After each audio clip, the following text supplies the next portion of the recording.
Ito ang Presidential Broadcast Service. Radyo Pilipinas. Radyo Publiko ng Bagong Pilipinas para sa Bagong Pilipino.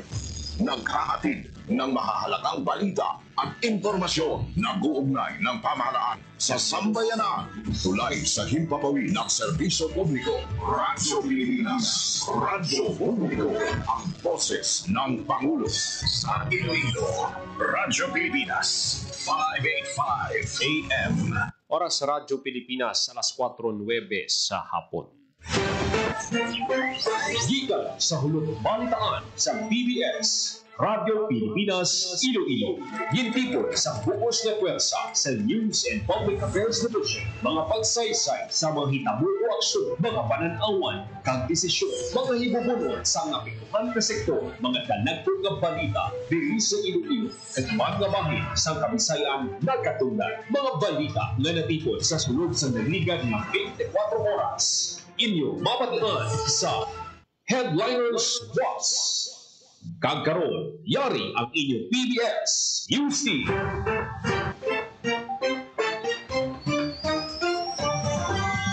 Mayong hapon, ini ang Headliners Boss. Miyerkules, Setyembre 17, tuwing 2025. Ini ang inyong tagbalita, Joseph Paul Noblesa Tarosa. Kagkaroon sa mga Pangulong Dinalan. Mayor Malin Hulipas, gin-inspeksyon ang sitwasyon sa mga residente kasunod sa nagubang footbridge sa Barangay Buga, Leon. 60 volcano tectonic earthquake na balhag sa Kanlaon sa sulod sang 24 oras. Clearing operations ang volcanic debris halin sa Kanlaon nagapadayon. Anong kabarangay sa syudad, ginbaha. MDRRMO Tubungan naka-alerto sa baha kag landslide. Namukon Elementary School sa Tigbawan, Iloilo, ginbaha. Kagkaroon sa detalye na sang aton mga balita. Radyo Pilipinas.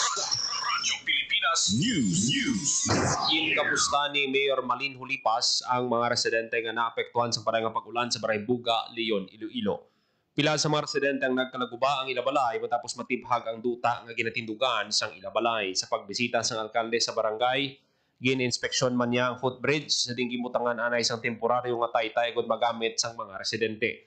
Gin-pasiguro ni Hulipas nga nakahanda ang lokal nga panguluhan nga magbulig sa mga naapektuhan nga residente kag padayon nila nga ginamonitor ang sitwasyon. 60 ka volcanic tectonic earthquake na balhag sa Kanlaon sa sulod sang 24 oras. Detalye sang balita, Hope Torrechante. Radyo Pilipinas. Radyo Pilipinas. Report. Nakabalhag sang 60 ka volcanic earthquake sa Bulkang Kanlaon ng FIVOC sa sulod sang 24 oras lamang nga monitoring. Nagsugod ang isip sang FIVOC sang alas 12 sang aga sang Setyembre 16 tubtob alas 12 sang aga sang Setyembre 17. Magluwas diri nakapagwa man sang sulfur dioxide ang bulkan nga naglabot sa 1,500 tons kada adlaw sang Setyembre 16. Sa karon nagapabilin sa alert level 2 ang Bulkang Kanlaon sa Negros. Hugot nga ginadilian ang pagsulod sa 4-kilometer permanent danger zone kag ang paglupad sang eroplano sa baba sang aktibo nga bulkan. Para sa Bagong Pilipinas, Hope Torrechante, Radyo Pilipinas, Radyo Publiko. Nagapadayon ng clearing operation sa mga volcanic debris halin sa Bulkang Kanlaon sa Barangay Biak na Bato sa La Castellana, Negros Occidental. Ang operasyon, personal nga gin-inspeksyon ni Negros Occidental Governor Jose Eugenio Lacson kadungan sa pagtambong sa pagsinapol sa Mount Kanlaon Natural Park Protected Area Management Board Committee. Ang natipon ng mga bato kag duta halin sa bulkan sa mga creek ang ginagabig kabangdanan sa mga nabalag nga pagbaha sa mga komunidad sa La Castellana. Anom ka barangay sa syudad sang Iloilo, ginbaha. Detalye sang balita, Hope Torrechante. Radyo Pilipinas. Radyo Pilipinas. Report. Sa report sang Iloilo City Disaster Risk Reduction and Management Office, anong kabarangay ang ginbaha bangod sang pagbubo sa madamol nga ulan sa syudad sang Iloilo.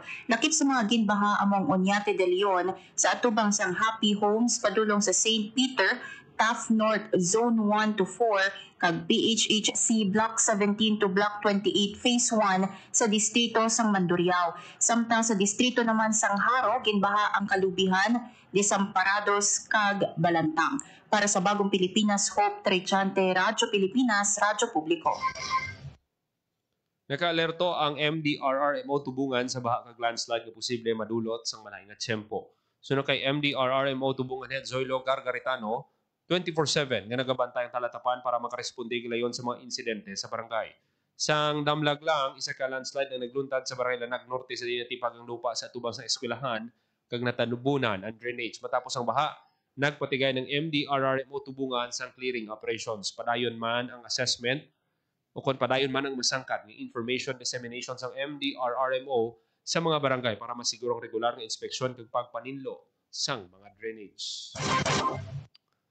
Abutuhod ang tubig baha nga nagsulod sa Namukon Elementary School sa Banwa sang Tigbawan, Iloilo bangod sa padayon nga pag-ulan. Sa video nga kuha ni Teacher Leonora Nulod, nagsulod ang tubig baha sa iya classroom. Suno sa maestra, 18 classrooms ang nasulod sang baha kag limasin niyang abutuhod ang tubig baha kalakip ang ila school ground. Sa karon suspendido ang klase sa nasambit nga eskwelahan.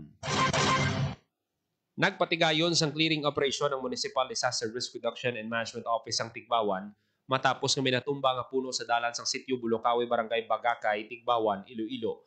Ginbululigan sang MDRRMO Tigbawan, mga opisyales sang barangay kag mga residente agud madasig nga makakasang puno sa dalanon. Wala naman sa narecord nga nasabara ng MDRRMO sa nasambit nga insidente. Nagpasalamat ang MDRRMO Tigbawan sa tanan nga nagbulig para makakas ang natumba nga puno sa dalan. Ginrespondihan sang MDRRMO Tigbawan ang dalan nga natabunan sang lupa kag layon sa barangay Isawan, Tigbawan. Suno sa mga residente iniyang resulta sang wala untat nga pag-ulan, haling kahapon tubtob kay ina sang aga. Sa bulig sang MDRRMO Tigbawan, gamit ang bako gingkakas ang tanan nga layon sa kalsada. Nagapasalamat ang mga residente sa gilayon nga pagresponde sang Banwa sa ila panawagan. Napulo ka Banwa sa Antique nagdeklara sang suspension sang face-to-face classes. Detalye sang balita, Hope Torrechante. Radyo Pilipinas. Radyo Pilipinas. Napulo ka Banwa sa Antique ang nagdeklara sang suspension sang face-to-face classes bangod sang malain nga tiempo, Setyembre 17. Wala sang klase sa preschool, tubtob senior high school sa Libertad, San Jose, Tibiao, Kulasi, Hamtik, kag Sibalom, samtang wala naman sang klase sa tanan nga level sa Ninii, Belison, Sebaste, kag Bugaso. Para sa Bagong Pilipinas, Hope Trechante, Radyo Pilipinas, Radyo Publiko. Alyansa sa mga transport group sa Iloilo hindi magupod sa nationwide transport strike. Detalye sang balita, Jenel Baclay. Radyo Pilipinas. Radyo Pilipinas. Report. Wala sang dapat kangawa ng mga pasahero bangod hindi magupod sa untat biyahe makatapos ang Western Visayas Alliance of Transport Cooperative and Corporation Incorporated. Ginpahayag ni Cheryl Songano, presidente sa WVA-CTTI sa press con na ginpatawag sa alyansa sa mga transport co-op, wala sila sa pagsuporta sa panawagan sa untat biyahe bangod makabig counterproductive ang lihok na disbintaha sa operators, drivers kag mga commuters. Ginpasalig naman sa grupo sa WVTC atop kag ikaw DTC kag iban pa nga full force sa ilang mga unit sa pagbiyahe adto may masakyan ng mga pasahero. Ginpasalamat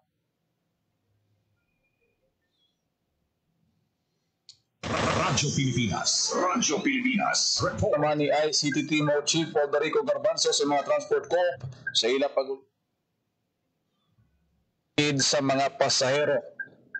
Matandaan nga 3 ka adlaw nga ginpanawagan sa Manibela kag Piston ang untat biyahe. Apang halos naman hindi ini mabatyagan sa syudad sang Iloilo bangod kalabanan ang miyembro na sang kooperatiba. Para sa Bagong Pilipinas, Jenel Baclay, Radyo Pilipinas, Radyo Publiko. Radyo Pilipinas. Radyo Pilipinas News. Tapos magalikat sa taknang alas 4 sa hapon, maghatag na kita sa pila ka mga pahanumdo, magabalik lang ang Headliners Boss. This is a public service announcement. Discipline is the key. Umiwas sa aksidente sa daan. Ang pagmamaneho ay may kaakibat na responsibilidad, hindi basta mapaandar lang ang sasakyan. Kilatisin ang sarili. Ang kahandaan sa manibela, siguruing inyong konsentrasyon ay hindi magagambala. Importante rin na ating laging isipin, init ng ulo ay huwag pairalin. Bagkus, kaligtasan ng lahat ang siyang dapat unahin. Isang mahalagang paalala mula sa Presidential Broadcast Service at Radyo Pilipinas, Radyo Publiko, 738. This is a public service announcement Public service announcement. from PBS, Presidential Broadcast Service at Radyo Pilipinas, Radyo Publiko, 738. Time to celebrate kulturang Pinoy. Tradisyon, musika, sining, literatura, at iba pa. Anything and everything fun and Filipino. Ito ang Pinoy Kultura. Alam mo ba kung ano ang mambabato?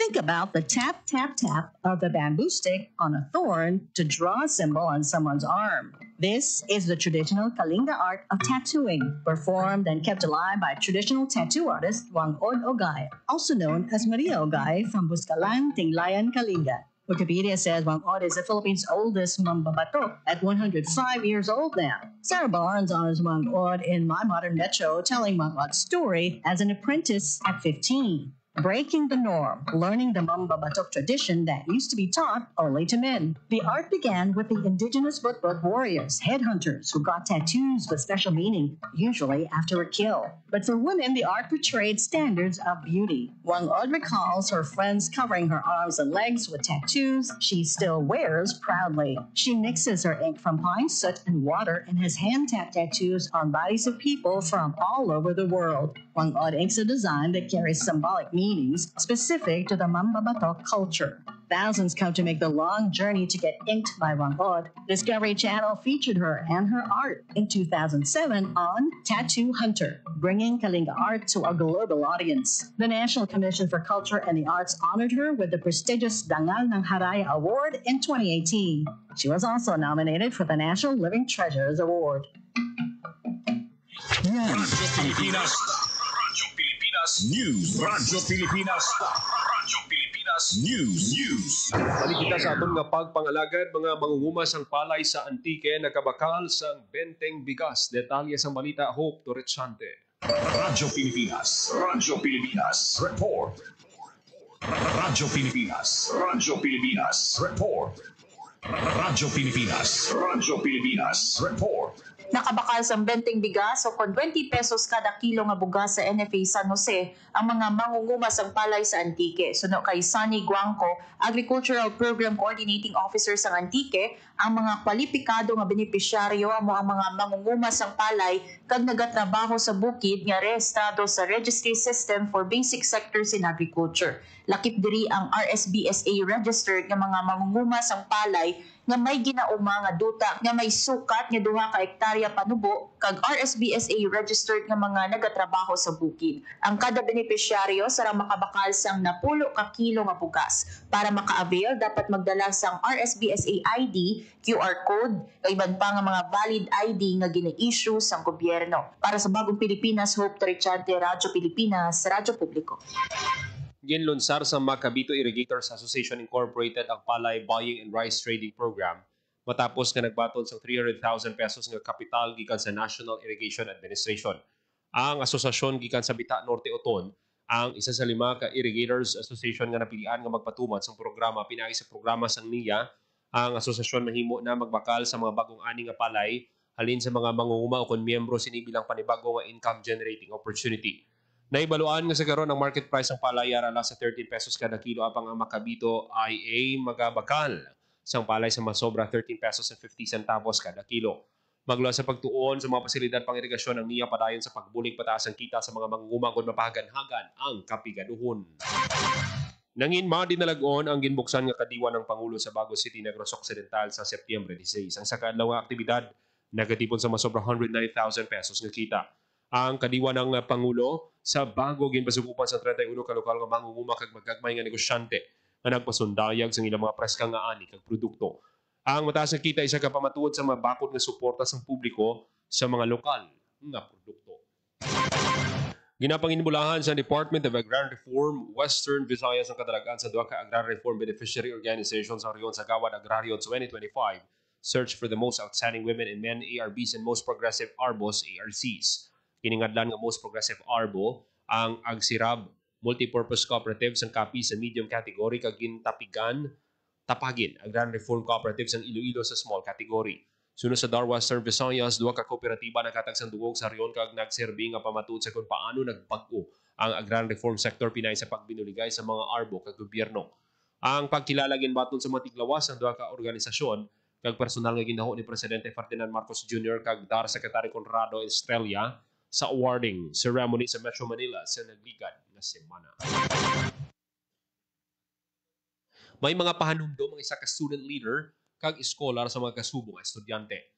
Sunod kay Jenny Rose Rodriguez, Padernal sa Minapasok Small Water Irrigation System Association, ini dapat madulaan sa paglaom labi na kung may mga pagtilaw sa kabuhi. Siling niya, kung may kinahanglan sang buli nga mga estudyante, pwede gid sila makapalapit sa gobyerno ni Balaan nga si Jenny Rose, beneficiaryo sa scholarship gikan sa Department of Agriculture Sugar Regulatory Administration kag nagtapos sa kolehiyo nga magna cum laude. Dako ang pasalamat sa isa ka miyembro sa asosasyon sa Negros Occidental sa mga nabaton nga benepisyo gikan sa gobyerno. Sunod kay Judith Padernal sa Minapasok Small Water Irrigation System Association, nakabaton sila sang binhi kag abono para sa pagpanguma kag nakaaguman sa scholarship ang iya kabataan. Pangabay ni Padernal sa mga kasubong nga mangunguma amligan ang mga buli nga nabaton gikan gobyerno padakuon kag imaneho sang maayo. Mayroon niya sing kondinar ang pagkaulamin sa isa ka traffic enforcer sa extortion activity. Detalye sang balita, Janelle Baclay. Radyo Pilipinas Report. Kinmanduan ni Iloilo City Mayor Raisa Treñas si Iloilo City Traffic Transportation Management Office Head Retired Colonel Odorico Garbanzos na magkooperar sa kapulisan sa pag-imbestigar sa ginapaso ni extortion nga ginkalumiran sa isa ka traffic enforcer na nakpan sa entrapment operation. Suno sa alkalde, ginakondinar sini ang naman nga sa isang pagpangilkil nga ginaligar kay moan sa nadakpan ng enforcer sa distrito sa Lapas bagay ang ginkatismaya sa alkalde. Lugang pa sa alkalde nga hindi pagtolerahon sa Iloilo City Government ang buhat sang nadakpan nga personnel sa nagapati ini nga hindi naman ini makaguba sa mga dedikado nga tinawo sang TTMO nga padayon sa pagserbisyo sang tampad sa ila katungdanan. Para sa Bagong Pilipinas, Janelle Baclay, Radyo Pilipinas, Radyo Publiko. Radyo Pilipinas News. Gindayaw ni Department of Social Welfare and Development Secretary Rex Gatchalian ang pagpasar sa probinsya ng Iloilo sa Provincial Ordinance No. 2025-336 nga nagadeklara sa kada ikatatlo nga Miyerkules sa Setyembre kada tuig bilang Community Driven Development Day sa Iloilo. Bahayag ni Secretary Gatchalian ang probinsya ng Iloilo ang labing unang local government unit sa pungsod nga may kaugalingon nga CDD Day. Dinapit ka bisita si Secretary Gatchalian sa CDD Day launching sa probinsya sa Miyerkules, Setyembre 17, kaupo DSWD Assistant Secretary Irene Dumlao. Nagpabutyagwan sa pagkalipay ang Tiglikom bangod gin-highlight sa selebrasyon sa probinsya ang tatlo ka programa, ang Pantawid Pamilyang Pilipino Programa con 4 Peace, Kapit Bisig laban sa kahirapan Comprehensive and Integrated Delivery of Social Services Kalaisids, kag Sustainable Livelihood Program nga tanan CDD nga ginapabasko binay sa susisyon kag rekomendasyon sa mga pumuloy sa bahin sa probinsya sa Iloilo. In-reaffirm ni Governor Toto Defensor ang commitment sa probinsya sa pagpatuman sa Kalaisids Project. Magluwas pa sa Provincial Ordinance, nagpasarma ng SP sang Resolution 2212-366 nga nagdeklara sang Iloilo bilang predominantly community-driven development province nga isa ka estratehiko nga nagatutok sa pagpadasig ug pagpasangkad nga pamaagi sa pagpanubo sang kaimulon. Yara sa launching si DSWD Field Office 6 Regional Director Joselito Estember. Kauban ng personnel sa DSWD Field Office 6, Iloilo Vice Governor Leon Dibuque, Provincial Administrator Dr. Raul Banyas, kag pila ka municipal mayors. WV Startup Fest 2025, formal na nga nagsugod. Detalye sang balita, Hope Torrechante. Radyo Pilipinas Report. Radyo Pilipinas Pagkatapos ang madinalagon nga RSTW 2025 sang nagligad niya semana, Western Visayas Startup Fest 2025 naman ang ginbuksan sa Department of Science and Technology Region 6, katuwang ang Department of Trade and Industry, Department of Information and Communications Technology, Department of Economy, Planning and Development, Philippine Chamber of Commerce and Industry, Ascentec Expo PH, kag UMWAD Western Visayas. Ang festival ginhiwat sa Iloilo Convention Center nga may tema Shaping a Vibrant Future for the Region's Startup Ecosystem. Sa diin sarang masaksihan ng mga exhibit, paindis-indis kag dialogo tuhoy sa mga inobasyon sa negosyo. Katuyuan sang Startup Festival nga pabaskugon pa ang negosyo kag inobasyon sa bilog nga rehiyon. Nangin highlight sa opening ceremony ang paglunsar sang Regional Action Plan for Startup Development para sa tuig 2025 tubtub 2030. Nagtambong sa kahiwatan ng pila ka mga matag-as na opisyal sa DOST, lakip na sanday DOST Undersecretary for Regional Operations Dr. Sancho Maburang kag Dr. Lea Buendia nga Undersecretary sa Research and Development. Ara man sa opening si DOST 6 Regional Director, Engineer Rowan Helonga. Magalawig tubtub Setyembre 20 ang Startup Fest 2025 sa Iloilo Convention Center. Para sa Bagong Pilipinas, Hope Trichante, Radyo Pilipinas, Radyo Publiko. Accreditation on Wheels gindala sa DOT 6 sa Negros Occidental. Detalye sang balita, Hope Trichante. Radyo Pilipinas. Radyo Pilipinas. Report. Gindala sa Department of Tourism Region 6 ang iya sininga Accreditation on Wheels program sa Negros Occidental bilang kabahin sang Tourism Week celebration sang probinsya. Katuyuan sang lihok nga mapahapos ang accreditation process para sa mga tourism stakeholders sa Negros Occidental. Pinaagi sa programa sarang makaproseso ang mga tourism establishment kag industry players sang ila aplikasyon, renewal kag iban pa nga requirements direkta mismo sa venue. Ang Accreditation on Wheels ginahiwat sa Ayala Malls Capital Central sa Bacolod City tubtub Setyembre 20. Sunod sa DOT, importante ang DOT accreditation bangod ginasiguro sini ang mga tourism enterprises nagasunod sa national quality kag service standards. Ginapabaskog man sini ang customer confidence sa mga tourism industry sa Western Visayas kag Negros Island region.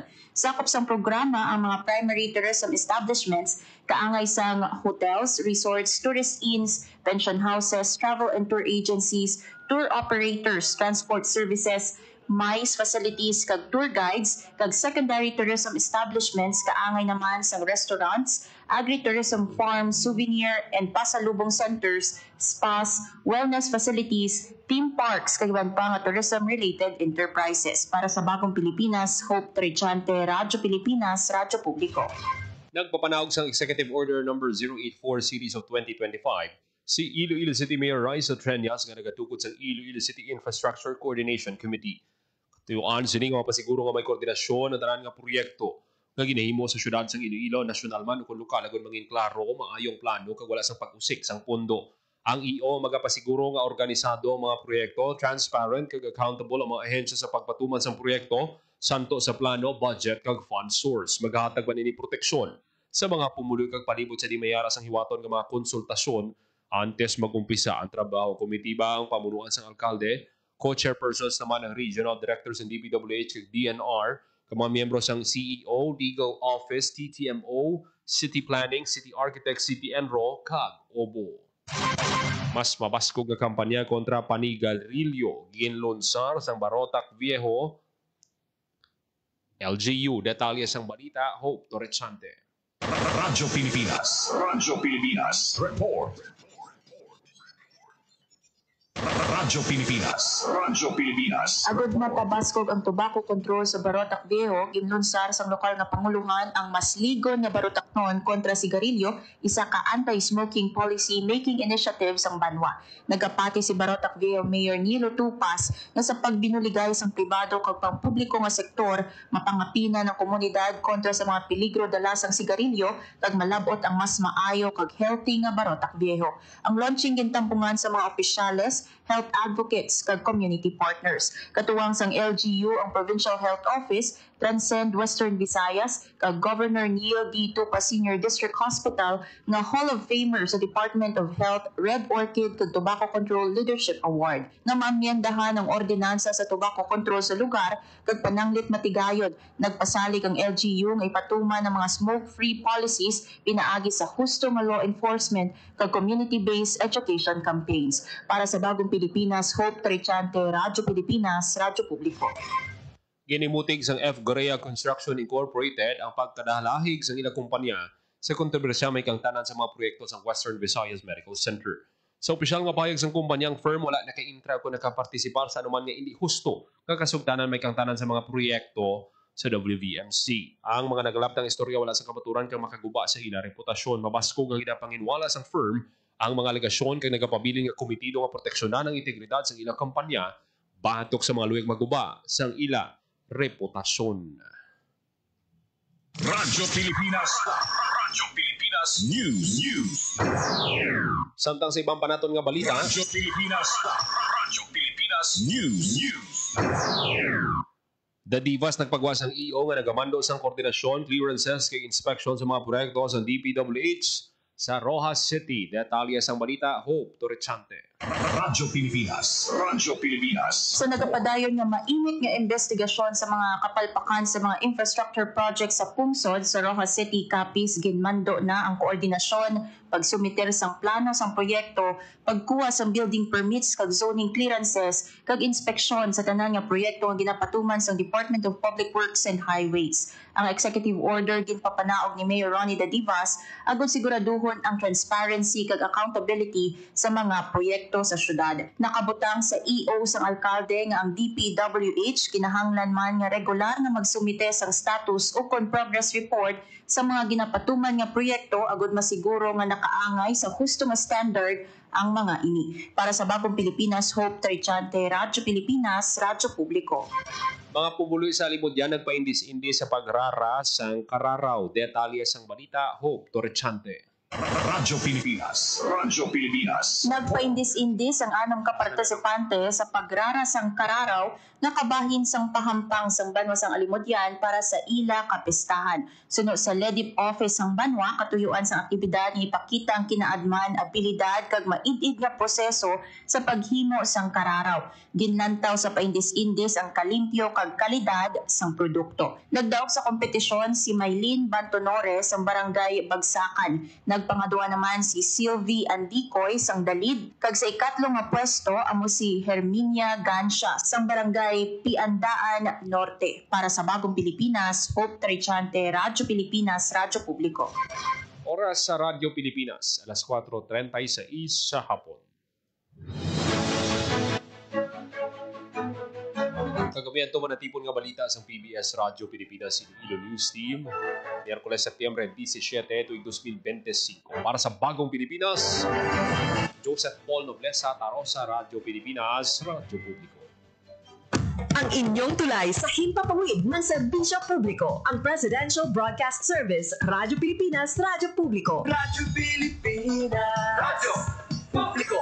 Kinilala ng pang-international at prestigyosong Asia Pacific Broadcasting Plus Awards 2025 para sa kategorya ng Government Streaming. Ito ay dahil sa epektibo nitong pagsasanib ng mga tradisyonal na media tulad ng telebisyon, radyo at print para masabayan ang mabilis na pag-inog ng mundo ng digital at social media tungo sa mas epektibong paghahatid ng mahahalaga at napapanahong mga impormasyon sa mamamayang Pilipino. Kinilala rin ang Radyo Pilipinas dahil sa patuloy na pag-akyat ng rating. Ngayon ay matatag sa pang-4 na pwesto sa Mega Manila ayon sa pinakahuling Nielsen Radio Audience Measurement Survey. At sa social media,